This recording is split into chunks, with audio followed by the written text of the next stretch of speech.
नमस्कार दोस्तों, unify study channel में आपका स्वागत है। आज हम प्रारंभिक शिक्षा की पृष्ठभूमि अर्थात भारतीय शिक्षा कहाँ से प्रारंभ हुई, इसके विषय में जानेंगे। पहले हम बात करते हैं प्राचीन काल की। तो प्राचीन काल की शिक्षा में दो भागों में विभाजित किया जा सकता है। जो प्राचीन काल की शिक्षा थी वो दो भागों में विभाजित की गई थी। उसमें पहली आती है वैदिक कालीन शिक्षा, फिर दूसरी आती है बौद्ध कालीन शिक्षा। तो हम सबसे पहले वैदिक कालीन शिक्षा की बात करते हैं। इस शिक्षा में प्राचीन भारतीय शिक्षा का जो आदि स्रोत था, मतलब ये जो प्राचीन वैदिक कालीन शिक्षा थी, इसको हम वेदों से मानते हैं कि उस समय वेदों से शिक्षा दी जाती थी। जो वेद थे, ऋग्वेद, यजुर्वेद, सामवेद, अथर्ववेद, उनका ज्ञान कराया जाता था, जिससे भारतीयों का जीवन दर्शन निर्धारित हुआ करता था। यानी कि उन्हें जीवन में क्या क्या कार्य करने हैं वो सब निर्धारित हुआ करता था। उसके पश्चात जो वैदिक शिक्षा प्रणाली ने क्या किया था कि जो वैदिक साहित्य था, यानी कि भारतीय संस्कृति को सुरक्षित रखा। अनेक मौलिक विचारकों ने जन्म दिया, जिनसे भारत संसार का गुरु बना।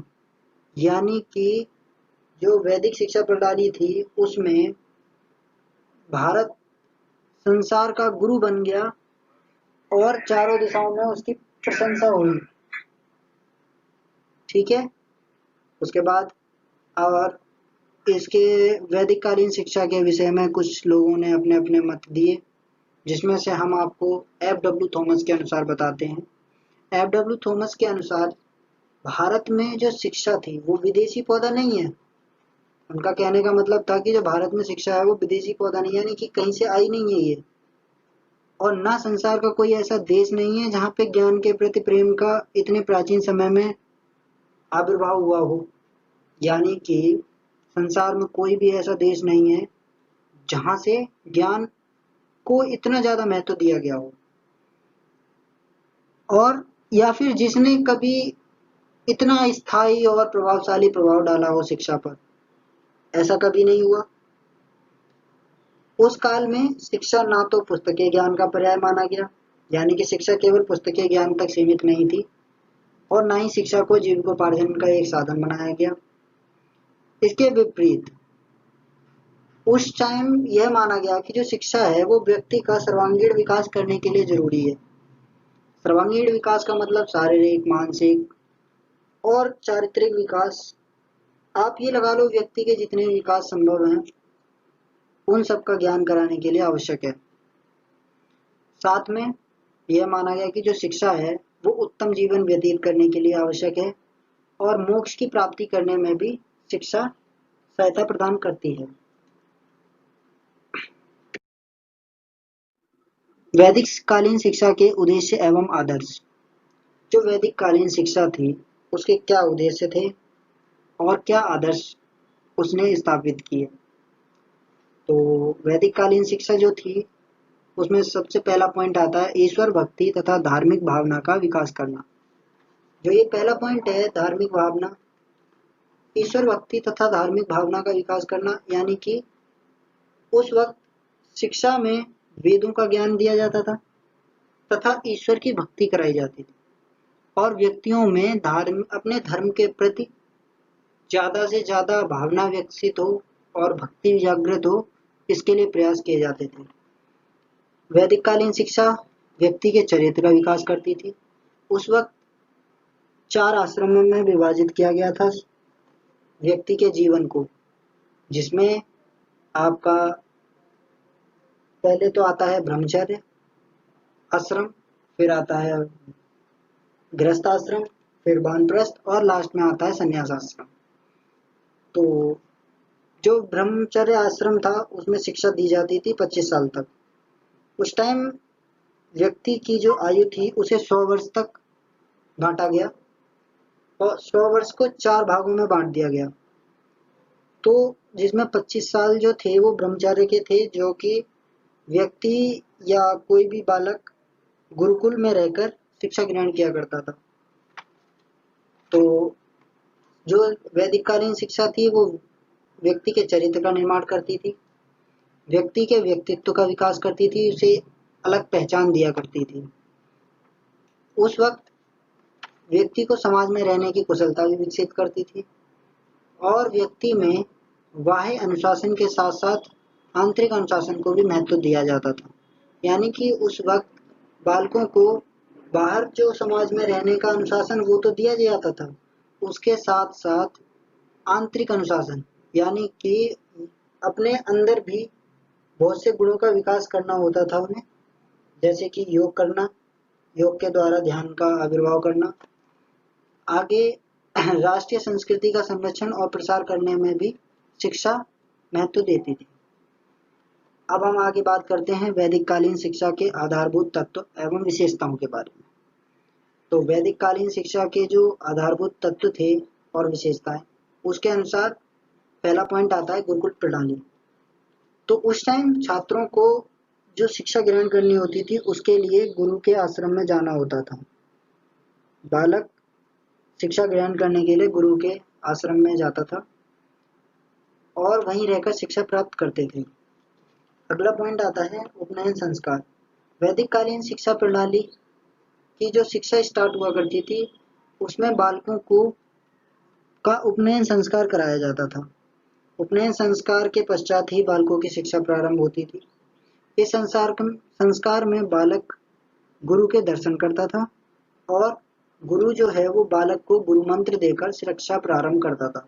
यानी कि वो बालक को एक मंत्र प्रदान करके उसका ज्ञान प्रदान करता था और जिससे उसकी शिक्षा स्टार्ट हो जाती थी।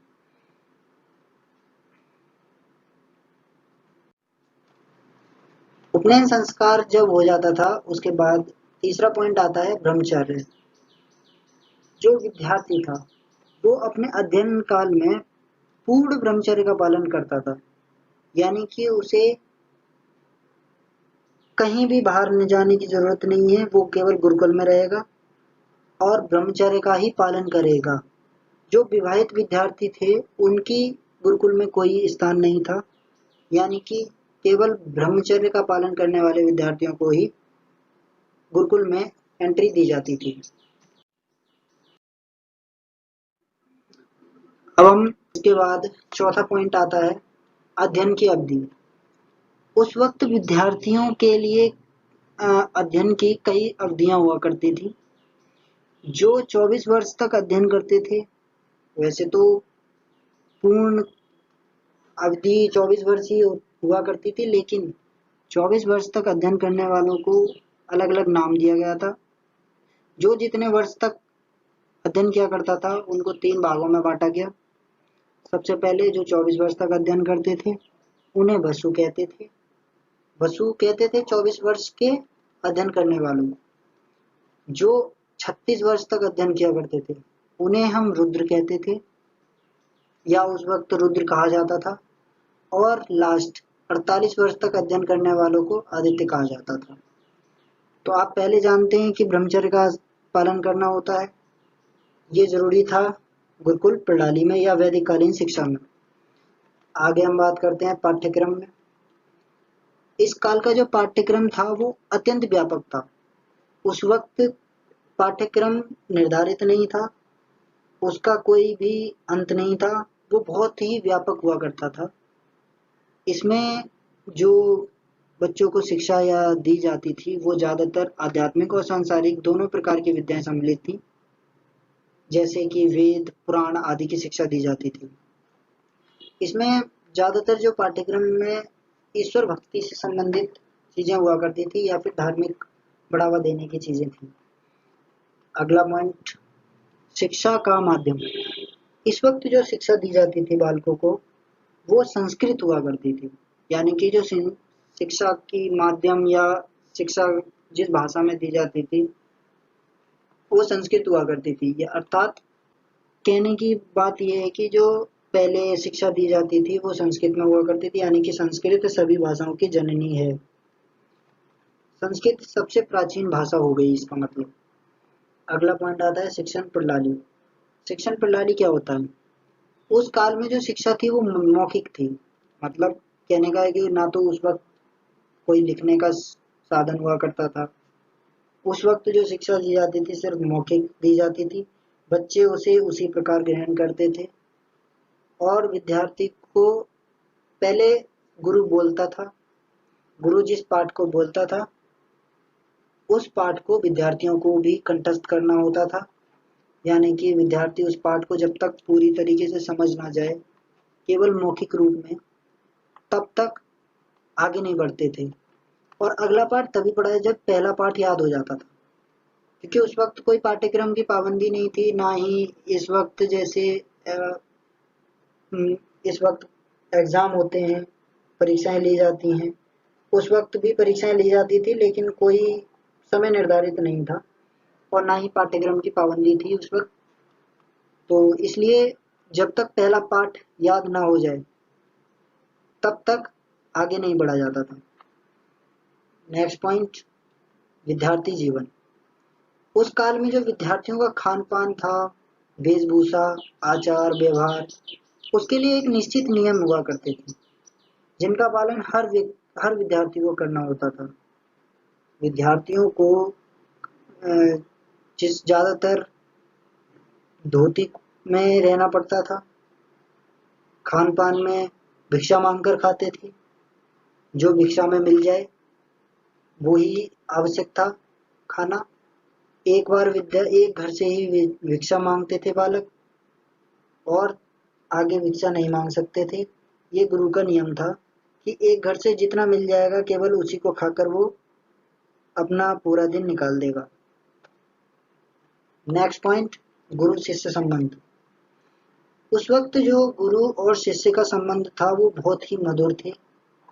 उस वक्त गुरु और शिष्य में काफी अत्यंत मधुर हुआ करते थे, जिसमें गुरु शिष्य को अपना पुत्र समान प्रेम करता था और जो विद्यार्थी था वो भी गुरु की सेवा करना और उनका आदर करना ही उसका पहला कर्तव्य हुआ करता था और उसका कोई कर्तव्य नहीं हुआ करता था। वो सिर्फ और सिर्फ गुरु की सेवा करना और उनका आदर करना अपना प्रथम कर्तव्य समझता था। आगे चलते हैं। नंबर 10 पॉइंट ये कहता है कि बाह्य नियंत्रण से मुक्त शिक्षा। तो जो शिक्षा थी उस पर कोई भी बाह्य नियंत्रण नहीं था, उसमें सिर्फ गुरु की बात मानी जाती थी। गुरु ही जो शिक्षा दिया करता था वही ग्रहण की जाती थी और उस शिक्षा पर राज्य का कोई नियंत्रण नहीं था। ना तो राजा कभी भी उसमें विघ्न डाल सकता था। केवल और केवल गुरु की आज्ञा के बिना कोई भी शिक्षण कार्य में लग भी नहीं सकता था। और राजा जो था उसका कर्तव्य ये था कि वो विद्वान पंडित आचार्य गुरु बिना किसी विघ्न बाधा के शिक्षण कार्य में लगे रहे। ये काम गुरु का था कि वो अपनी वातावरण को शुद्ध बनाए रखे और किसी भी राजा का उस पर नियंत्रण ना हो। आगे बात करते हैं स्त्री शिक्षा।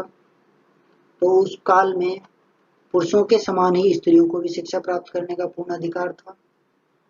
स्त्रियों को साहित्य, नृत्य, संगीत, रचना आदि विषयों की शिक्षा दी जाती थी।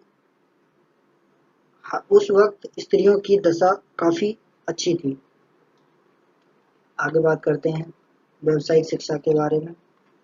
तो इस काल में विद्यार्थियों को विभिन्न व्यवसायों की भी शिक्षा दी जाती थी जिससे वे अपनी जीविका का भलीभांति निर्वाह कर सकें और स्वावलंबी बने। तो वो अपनी स्वावलंबी अर्थात स्वाभिमानी बने, जिससे उन्हें किसी के आगे हाथ पैर न गिड़गिड़ाने पड़े। आगे उन्हें सैनिक शिक्षा बहुत लोकप्रिय थी उस वक्त ज्यादातर क्षत्रिय शिक्षा ग्रहण करने जाया करते थे। इसके अतिरिक्त वाणिज्य, आयुर्वेद और विभिन्न कलाओं जैसे चित्रकला हुई, संगीत कला, शिल्प कला आदि की शिक्षा भी प्रदान की जाती थी उन्हें, जिससे कि उनका जीवन अच्छी तरीके से कट सके। वैदिक कालीन शिक्षा यहाँ पर ख़त्म होती है और अगली वीडियो में बौद्धकालीन शिक्षा के विषय में बात करेंगे। धन्यवाद मित्रों।